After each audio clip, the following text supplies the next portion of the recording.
아니 핵심적인 말만 한마디 물어보고 이제 날씨가 좀 따뜻해진 것 같은데 햇빛이 비치니까 자 김학성 교수님 예. 아니 지금 이제 드디어 탄로가 났는데 서울중앙지법에서 일단은 그 공수처가 거기다가 이제 영장을 청구했죠. 청구를 했는데 그 서울중앙지법의 판사들이 괜찮은 것 같아. 예, 법대로 한 것 같습니다, 목사님. 예. 법대로 것 같아. 다 기각을 시켰잖아요. 예. 기각을 시켰는데 요걸 감추고 공수처가 예. 다시 또 저 서울 저 서부지법에다가 또 새로 또 신청을 했단 말이야. 예. 그거는 불법이요. 그거는 정당한 거예요. 명백하게 이제 불법이죠. 하하. 저기 보니까 지금 보이나요? 저 위에? 그러니까 중앙지법에서 기각된 대통령 관련된 영장이 16건이 있다고 그랬는데 저도 이제 아침에 조사를 해보니까 14건 정도가 하하. 기각이 됐어요. 이야. 근데 거기서 보면 이제 12월 6일 날 압수수색 영장이 기각됐고 그다음에 통신영장 기각됐고 또 12월 8일 날도 압수수색 영장이 기각됐어요. 그랬는데 지금 이 사람들이 12월 30일 서부지방법원으로 갔거든요.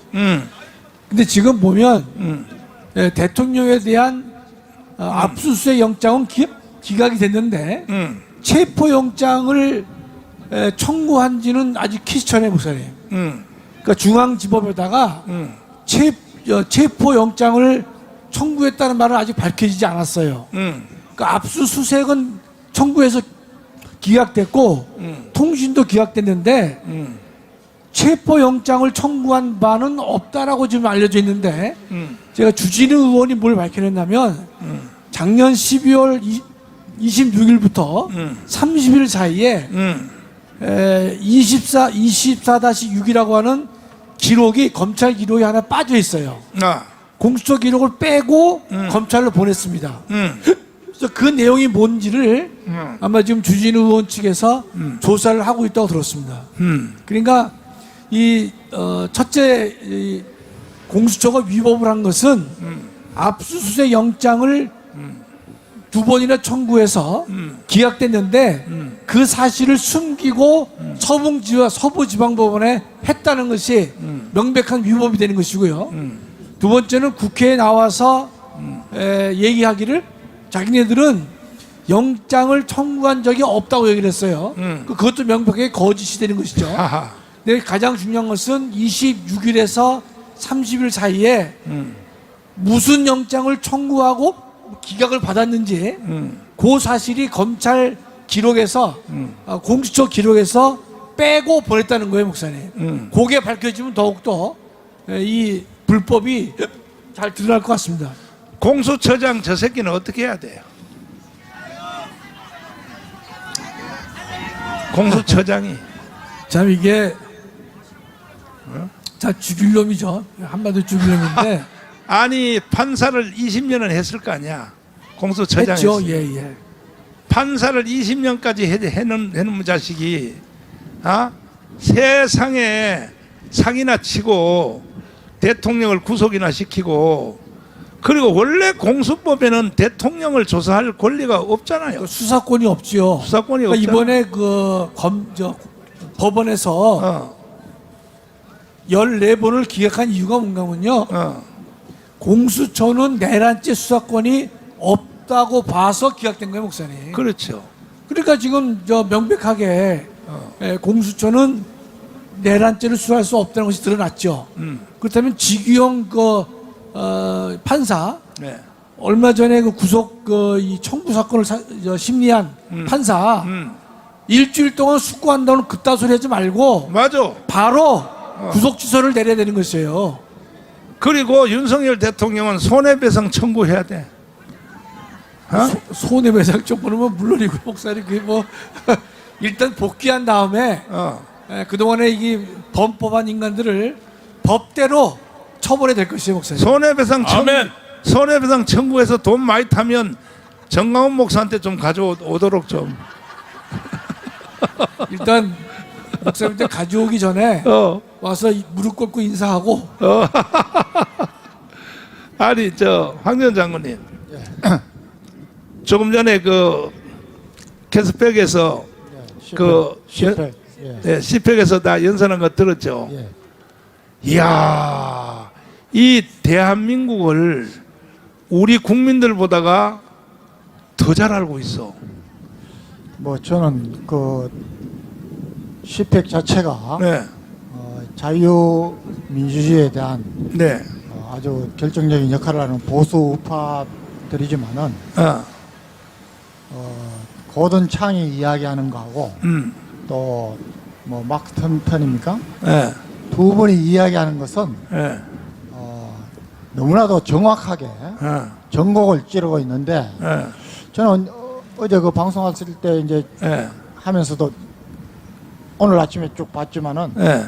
한국 언론 방송에서 이런 걸 전혀 감추고 있습니다. 기가 막혀. 그래서 지금 우리나라가 어느 정도까지 뭐 암적 그 암덩어리들이 퍼지고 있느냐 이런 것들을 시패연 지금 미국에서도 아주 큰 뉴스 이슈고 그러면 당연히 우리나라도 해야 됩니다. 그런데 계엄령에 대해서 계엄 선포라든가 왜 계엄령이 할 수밖에 없었는가에 대해서 철저하게 함구하고 일사불란하게 지금 봐서는 더불어민주당 이재명이 지휘하에 쭉 되는 이런 것들을 국민들한테 알리지 않았다가 우리 광화문에서 우리 우파 유튜버들이 기존 언론 방송을 뛰어넘어서 우리 국민들을 계몽하고 있는데 지금 똑같은 겁니다. 그래서 정말 이번에 윤석열 대통령이 원복되시면은 가장 중요한 본래 그 저 목사님 옛날에 계엄령 할 때는 계엄령 하면 제일 먼저 장악하는 게 언론 방송입니다. 맞아요. 이번엔 그런 것도 안 했거든요. 안 했지. 해야 됩니다. 제가 보기에는. 그래야 우리가 지금 이렇게 낮아진 국격을 높이고 미국하고도 우리가 저기 지금 고든 창도 얘기하지 않습니까?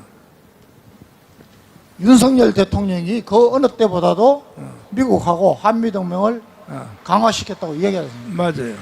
그런 것을 우리 국민들이 알 수 있도록 그런 언론 방송을 만들어야 됩니다. 신혜식 대표님. 네. 아니 이 언론들이 왜 지금 여기 시팩이라든지 이런 방송들을 이게 얼마나 중요한 내용인데 언론들이 가만히 있거든요. 왜 그런 거예요, 저 언론들이요? 윤석열 대통령 탄핵에는 북한과 그다음에 좌익 세력, 민노총, 민주당 그리고 바로 간첩 세력 이들이 포함됐지 않습니까? 대한민국 언론이 그들에 의해서 장악됐다는 게 너무나 분명하게 드러나고 있고 특히나 이 보수 언론들이 말이죠 문제가 심각합니다.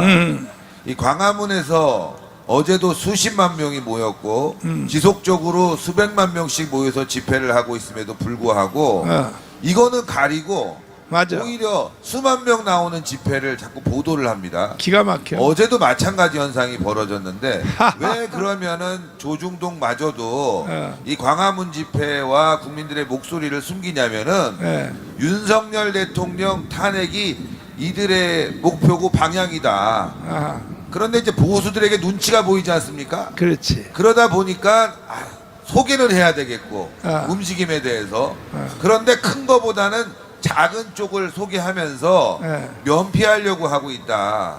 이런 부분들이 이제 조중동에 의한 이 보수 언론에게 보이고 있고요. 대한민국 언론들은 당연히 보도를 안 하는 거죠. 윤석열 대통령 탄핵을 바라고 있고 북한에 선동된 이 기자들 특히 여러분 잘 아시겠지만 지금 이 언론 노조가 사실상의 언론을 장악했습니다.